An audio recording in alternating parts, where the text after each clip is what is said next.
बिस्मिल्लाहिर्रहमानिर्रहीम। हैज़ के खून की दूसरी शर्त यह कि औरत याइसा न हो। तो सवाल ये है कि कितनी उम्र तक आने वाला खून हैज़ कहलाता है। तो जवाब में आयतुल्लाह सिस्तानी फरमाते हैं, वो खून जो ख़वातीन याइसा होने के बाद देखती हैं हैज़ नहीं होता, खा इसमें हैज़ की निशानियाँ मौजूद हों या न हों। जबकि याइसा होने की उम्र कमरी 60 साल है, वो खून जो ख़वातीन खा करशी हों या गैर करशी 60 साल कमरी मुकम्मल होने के बाद देखती हैं हैज़ का हुक्म नहीं रखता।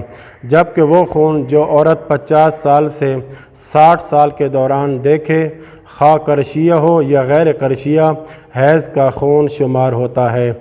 अगरचे गैर करशी ख़वातीन इस मुद्दत में दिखने वाले इस खून पर जो अगर इस मुद्दत से पहले आता तो हैज़ शुमार होता, इस पर हैज़ का हुक्म लगाएं, यानी हराम कामों को तर्क कर दें।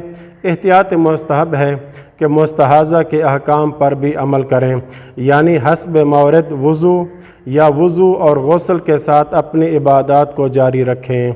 दूसरा सवाल ये है, क्या हामिला या दूध पिलाने वाली औरत को भी हैज़ का खून आ सकता है? तो जवाब में फ़रमाते हैं, हामिला और बच्चे को दूध पिलाने वाली औरत के लिए भी मुमकिन है कि वो हैज़ का खून देखे, क्योंकि हामिला होना, दूध पिलाना और हैज़ आना तीनों एक ही वक्त में मुमकिन हैं, और इस सूरत में हामिला और गैर हामिला के अहकाम में कोई फ़र्क नहीं है।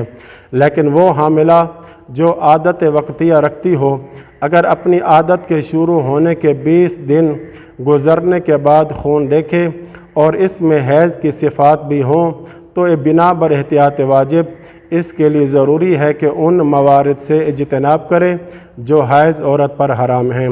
लेकिन इन उमूर की अंजामदेही इस पर वाजिब है जो मुस्तहाज़ा पर वाजिब होते हैं। व सल्लल्लाहु अला मुहम्मद व अहले बैतिही।